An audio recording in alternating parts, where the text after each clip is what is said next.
Well, hello and welcome once again to the GoatCloud Google Hangout on SEO tips, marketing, internet marketing, advertising, all the things that you want to do online to successfully promote your enterprise, whether it's a business, whether you're a nonprofit, whether you're an individual with a hankering to get your information out there.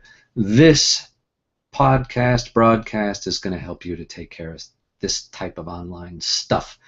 My name is Cliff Rohde, and I am the Chief Executive Goat of GoatCloud Communications. So welcome.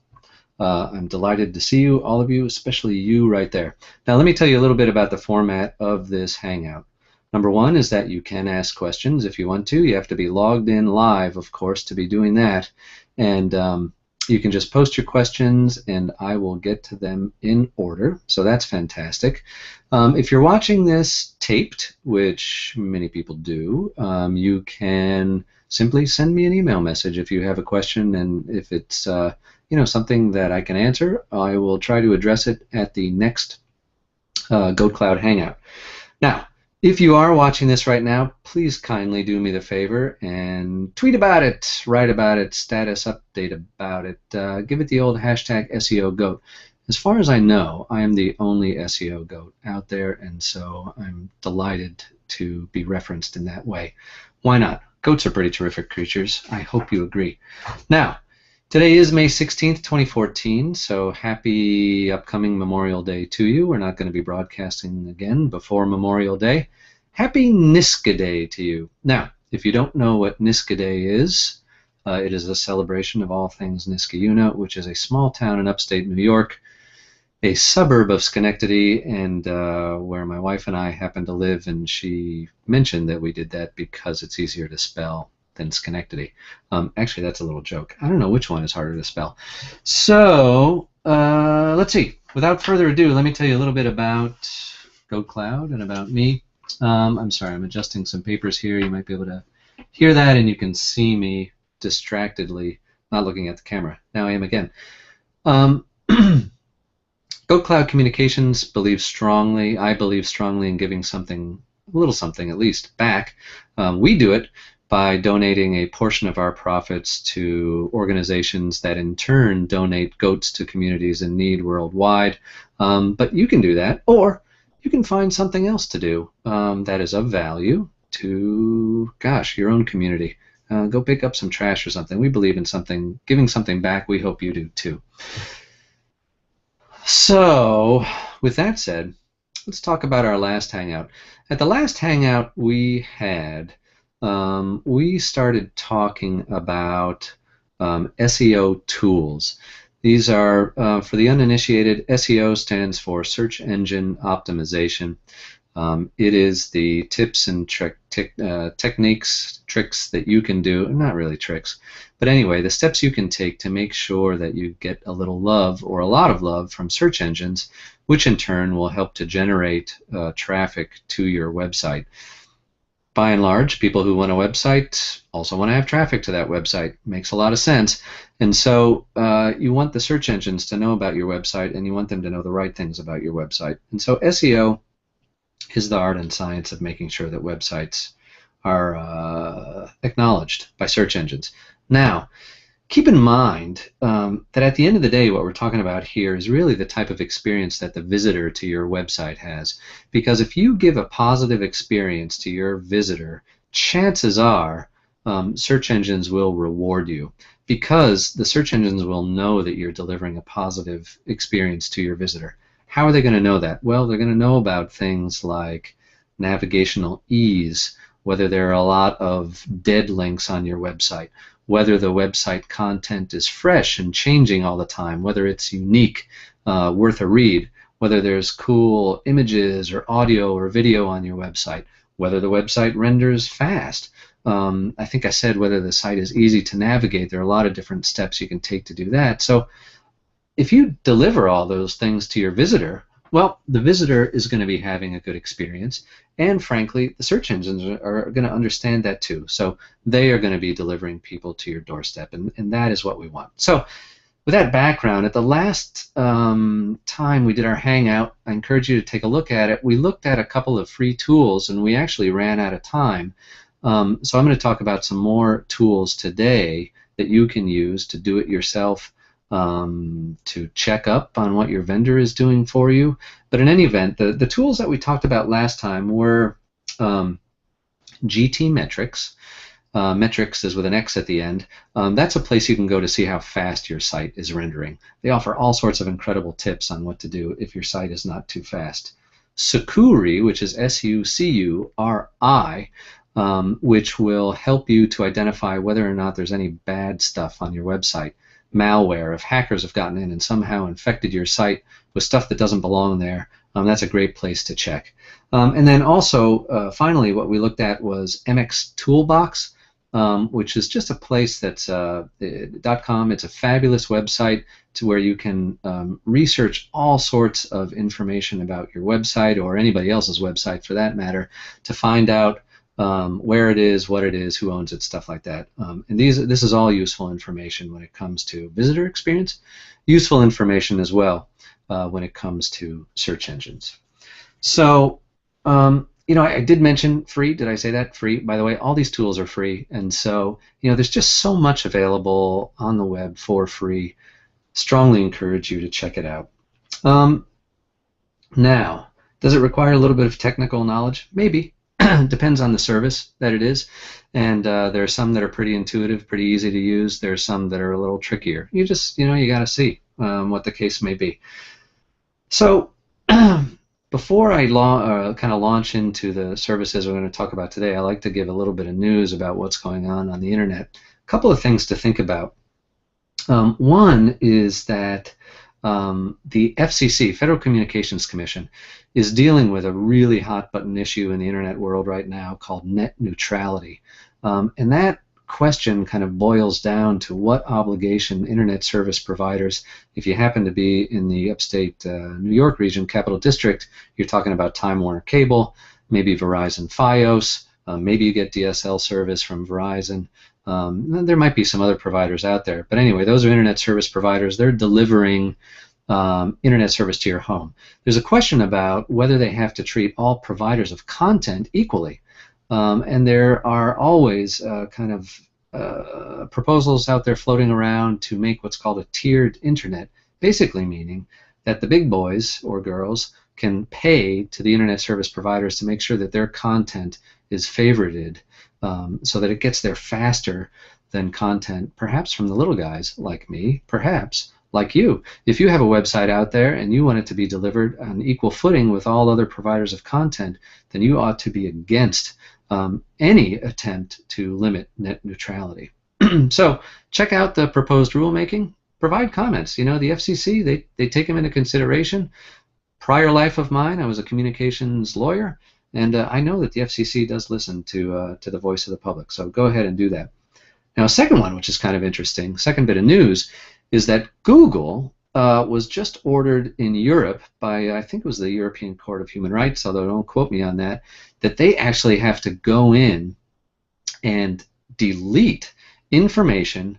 In this case, it was on a newspaper website. The newspaper website refused to delete this information. That was all true, but it was damaging to the person, or the person who was subject to the newspaper article thought it was damaging, and so they went to the court, and the court ordered Google to eliminate that content from its search results.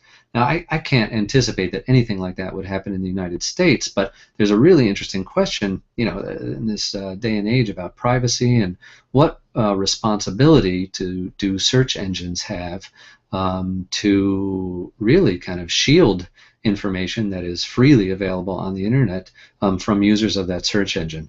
So we'll see how that develops. I'm sure the court case is not completely done, but just sort of an interesting curio.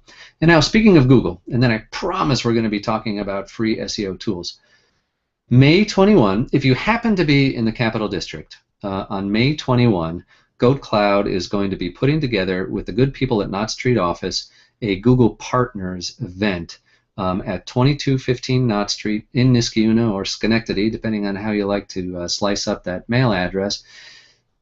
at 2 o'clock in the afternoon. And so there are going to be a series of webcast presentations from the folks at Google that provide services to small businesses. Now, GoatCloud is a Google partner. And so what that means is that if our clients want to make use of Google services, we can help them really maximize the use of Google services. What Google services are out there? Well, really, like the big one, of course, is Google AdWords, where you can do online advertising. Google makes billions of dollars on that. But there are also other tools that Google uses that are free that I use all the time and my clients use all the time, like Google Webmaster Tools, Google Analytics. And these are services that allow you to learn a little bit more information about your website, and really helpful stuff. So if you're into using Google, if you're well Googled, or if you want to get Googled for your small business or small nonprofit, then by all means, come to our website. There's a link there to sign up for the event on May 21st, and we'd love to have you. I actually have some Google swag to give out. I'm not going to disclose what it is. There will be refreshments available at no charge. There is absolutely no cost for that event. So hope you can make it. Now, let's talk about some additional free SEO tools, as I promised. Now, we covered about 3 of them last time. I'm going to cover about 3 of them this time. And you can kind of see me looking off to the side of the screen here. It's because I'm looking at a computer screen. What I'm going to do now is I am going to share a screen with the viewers. So while some people might listen to this as a podcast, you will get something out of it still if you're just listening, but you probably want to check in and take a look at it, because we're going to be looking at some screens about these free SEO tools and how to get to them. Okay, without further ado, I am going to go to the screen share, and you're not going to see me in just a second, and you're going to see a screen that I am sharing. Okay, there we go. Now, hopefully you can still hear me. You just can't see me, and maybe that's even better. So the first tool that we're going to talk about, free SEO tool, is called Marketing Grader. It is at marketing.grader.com. It is put out by the good people at HubSpot. HubSpot has a lot of great information for people who are looking to do marketing on their own. I get their stuff all the time, find it very useful. I rebroadcast it all the time. So one of their great services is this Marketing Grader. And so what I've done, if you go to marketinggrader.com, what you do is you plug in your website address and you give your email address, so you're going to get additional emails from HubSpot. But then it kind of spits out a quick list of information about your website that's really useful. It points out information about things that you're doing well and things that you really could stand to make some improvements on. So I typed in my website, GoatCloud.com, and look, I got 73 out of 100. Boo for me, but I'll tell you one of the reasons why that is that I'm spending time dedicating efforts towards my clients more than me. I'm certainly going to take a look at this and see what they suggest. Now, and I will say, too, that I have found sometimes that they do not capture it exactly right. Remember, this is not a human being that's looking at your website and spending some time on it. This is like an automatic machine-generated report. There's still value in it, but sometimes it gets it just a little bit wrong. So I'm looking at the overall score. It gives me a 73. It says blogging here. I've got 2 incomplete checklist items. So you can click on that and say read more. Well, what did I miss? Add social sharing buttons to your blog. Okay. And add social subscription options to your blog. Well, here's the thing about that. I actually have both of those things on my website. I'm not certain why HubSpot didn't find it, but it gave me a lower grade because it couldn't find them. Now, I will say that those types of social sharing issues are critical for your website. You want to make sure that your website very well enables people to share the content on your site. I mean, the website, or the web, is all about sharing information these days, right? Everybody hopes that whatever their content is, that it goes viral and you get thousands or millions of visitors or viewers or watchers, what have you. That doesn't happen all the time, to be sure, but nevertheless, enabling your website to facilitate sharing is a really good idea, because people will take content that they like and they will share it with others on the web. They might do it through social media. There are all different ways to share content these days. They might do their own blog post and put something up there. So now I'm going to go to social media. What do they give me? Oh, they gave me 3 out of 3 there. Okay, well that's terrific. So what they're showing here kind of is that one, this little orange button is that I have an RSS feed. Excellent. That's where people can subscribe to the content if they want to in a feed reader like Feedly or something like that. I have a Twitter account that's linked here. As you can see, if you kind of look down the lower left-hand side of the screen, HubSpot is correctly picking up that as I hover over the Twitter image, lower left-hand, it shows that it's my GoatCloud Twitter account. I also have a Facebook account for my business called GoatCloud, and then also, I have others, Google+, Pinterest. It's a good idea to maximize the use of social media along with having an excellent website, of course, because that maximizes your online presence. Now, I will tell you, though, that if you are just setting up social media and you never intend to go on there, be careful.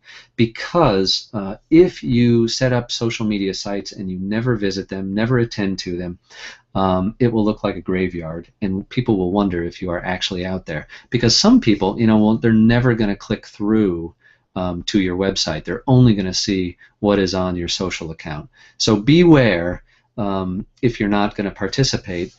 You might want to think about, honestly, does it make sense even to participate in a social account if for some reason you're not going to participate at all. So let's see what it says about SEO. It gave me 3 out of 3 on that. Authoritative pages linking to you. That's a really kind of critical notion. Those are called backlinks as well. It's an indicator to search engines that other people find your website of value. So one of the things that we always encourage people to do is make sure that they have links from other websites. And there are different ways that you can do that. You can go out and make those links yourself. You can post comments on other people's blogs or on newspaper websites, comment on news stories if it has relevance to your business, but get those links back to you. I think that there was a big part of SEO not so long ago, and I think plenty of people are still doing that today, where people try to guest post or really get a lot of backlinks in really kind of sketchy ways, to my mind.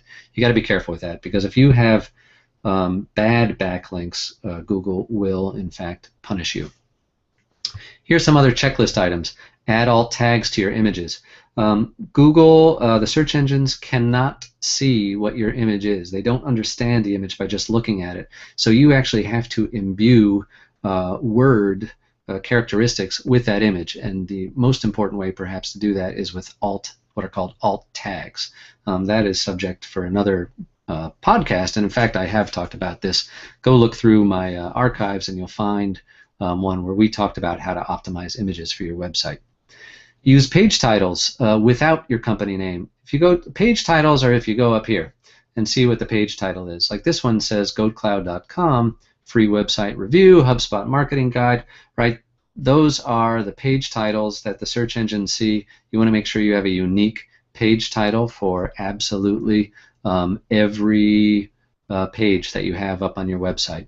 And really, you want to have it be talking about the substance of your website, not about your company name. Chances are, if you have a website and people do a search for your company name, they're gonna find you because you have, at minimum, information about your company on the website, and also, hopefully, you've gone through, and we're going to talk about this, gone through some local business directories and gotten some listings there as well. Unique page descriptions. Every page on your website needs to have a unique description. You have about 150, 160, maybe 170 characters to talk about whatever it is that's on that page. Search engines want to know, so make sure you do that.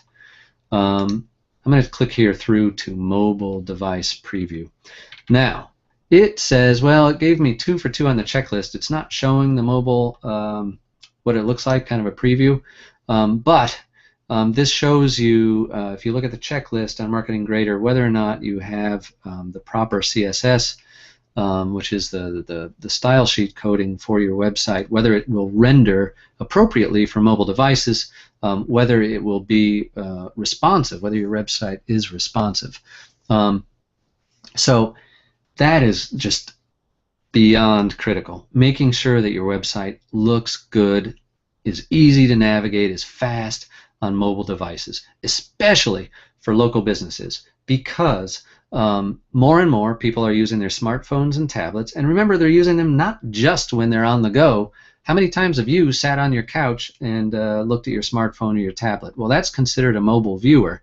You want to make sure you have a good website there. But also, people increasingly, I think it's even a majority of local searches. Well, let me say it another way. A majority, in fact, of local searches for on phones are for local business information. So you want to make sure that your local business information shows up on that. So marketing.grader.com. Check it out. All right, I'm getting rid of that one. Now, the next one I want to go to, because I kind of talked about this a little bit, is local search, local business directories. There are various names for this. Another one, boy, there are all sorts of different websites that have information about local businesses. Here are some of the important ones. Google+, super important. Facebook, really important. Others that you might want to think about too. Yelp, Foursquare, depending on your business, really important. LinkedIn, you should have a company page for LinkedIn. And then also there are the other directories that are out there that are kind of more traditional but now have an online presence, or some that are strictly speaking online. And that's like yellowpages.com, superpages.com, manta.com, merchantcircle.com, etc. You want to make sure that you have a business listing at those places, because if you don't, then people will not be able to find you. Now, not everybody goes to Google for a search, and also if you have business directory listings on these other places, it's going to be sending information essentially back to Google that says, hey, Google, Google is understanding that this company has taken the time to go out and generate listings all across the internet, so they are a for real business. So absolutely, you got to go out and get especially the important ones. Now, I'm going to add here, we're going to search my company, GoatCloud Communications, on Moz Local. It's moz.com/local. Now this one is a little bit different in the sense that Moz Local, it's pretty inexpensively priced, and it allows you, so I guess it's not totally free. The research is free, but actually changing some information here is not completely free. This is potentially problematic. You can see on this screen that I've got 3 separate listings here. You want to have, this is called NAP information, name, address, and phone number. You want it to be consistent across the entire internet. So I've got some work to do here. You can see that in 2 instances it's GoatCloud Communications LLC, which is the correct name of the business. In one, it leaves the LLC off. Don't want to have that. You can see also that in 2 cases it says Schenectady. One time it has a street address, one time it does not. Got to avoid that. Another time we have a Niskayuna versus Schenectady. This is what I was talking about before. The post office can never understand whether this address is Schenectady or whether it's Niskayuna, which unfortunately creates some problems for my local business directory listings. So you want to make sure that you go in and ensure that you are adding consistent information across every business directory that you place your information on. Now I want to tell you something else, which is with local business directories, even if you have not entered information in the local business directory, there very well may be business directory information about you there, because there are data aggregators, and that's what Moz Local works with if you do their paid service, that collect this information and send it out. And so it could be wrong information. At minimum, you want to go to the most important local business directory listings, and those are some of the ones that I indicated, and make sure that your listings are correct. Okay. That's Moz Local and local business directories generally. That's pretty critical for for search engine optimization. So now, why am I at the Washington Post? I'm really not at the Washington Post specifically for this website. Why I'm at this website is because you can maybe see down below the URL, down below the main menu, you can see this other tab, which is information that is being delivered from what is called a Chrome extension. Chrome is the browser I'm using, made by Google, and the extension is called SEO Quake. Now, SEO Quake is a great little free extension that allows you to get information about any kind of website, any website that's out there. It provides a whole bunch of data on SEO characteristics or characteristics that matter for SEO. I'm just going to hit refresh on this screen so we can see some of the data that pops up. One of the things, I was looking at this earlier, it's called PageRank, Google PageRank. Washington Post is incredibly high. Google has a PageRank from 0 to 10, and well, it's not showing right now, but this page before was showing a PageRank of 8. Most websites you're going to see out there are not that. One of the things I like about SEO Quake is not just gathering information kind of at top level. Look, there are a bunch of numbers here. You can probably see them on your screen. They might be a little bit hard to read. If you see them, you'll wonder what they are, but you can get information about what each one of them means. But what you can also do is click on one of the items, which is diagnosis. And this is really what I wanted to focus on here. You can also get it if you have the extension. Go into SEO Quake, the extension, which would be up here. And if you click on that, you can see one of the choices is diagnosis down here. It's grayed out because we're already on the diagnosis page. So this will actually do a quick hand SEO analysis of the page that you're on. Not the whole website, but the page that you're on. And that's critical too, because you can see it's a lot like some of those things that marketing.greater.com was talking about, like title and meta description, keywords. There's a question about how valuable keywords are these days.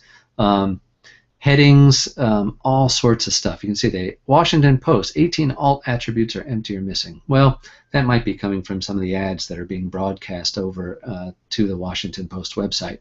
But in any event, it gives you ideas, right? You can see we have one meta description.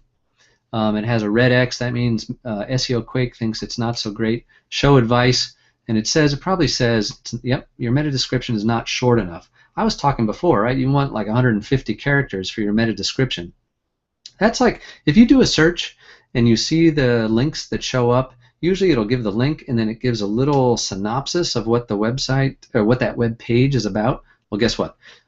Often that's coming from the meta description. So you want to have that meta description be short, got to be pithy, but you also want it to be compelling so that you can convince someone to click through to your website, right?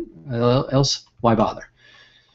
So you can go through SEO Quake. Obviously, there's a bunch of stuff that you can look at. XML sitemaps not found. Boohiss. You should really. That's probably, again, kind of like with marketing.greater.com. Sometimes these quick machine-generated reviews don't give the best review, and some of these things will be wrong, but a lot of times, most of the time, I find that they give really great guidance.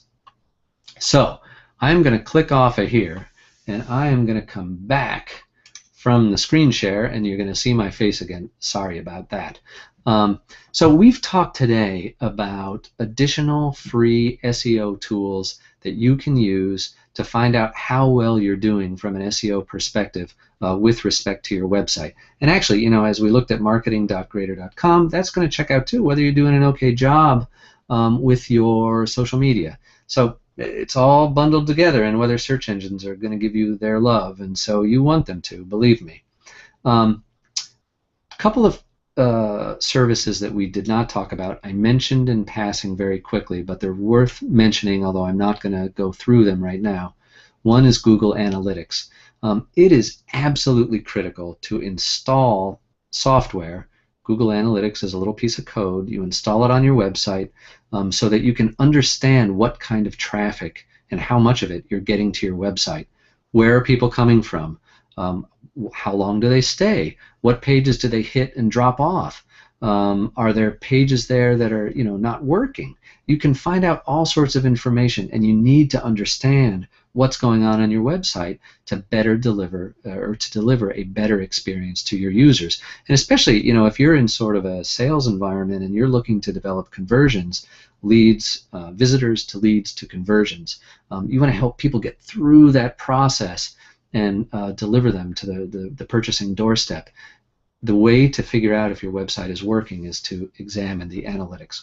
The second one is Google Webmaster Tools. It's also a free service. Go get yourself a Google account, sign up for that, and it will give you all sorts of information about the health of your website. Fabulous tool. Maybe I'll save those for another day, for another podcast. So, if you would, let the world know that you watched yet another version of the GoatCloud Hangout talking about internet marketing. Hashtag SEO Goat. Again, thank you so much for listening. If you really liked it and you feel crazy about it, leave us a review on our Google Plus page, on our Facebook page. We'd love to have it. Follow us socially, please, by all means. We're on all those social networks. We're sure you are too, so be sure to follow us there. And by all means, sign up for our email newsletter. Sometimes the tips we do don't show up on a podcast or a hangout, but rather they show up in the form of a blog post on our website. So these are all sorts of ways, and our information is absolutely for free too, until you become a client, and then you get the better information, and that we have to charge for.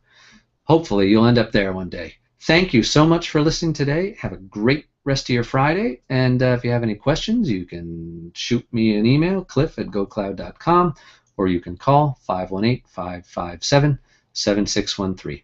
Thank you so much. Until next time.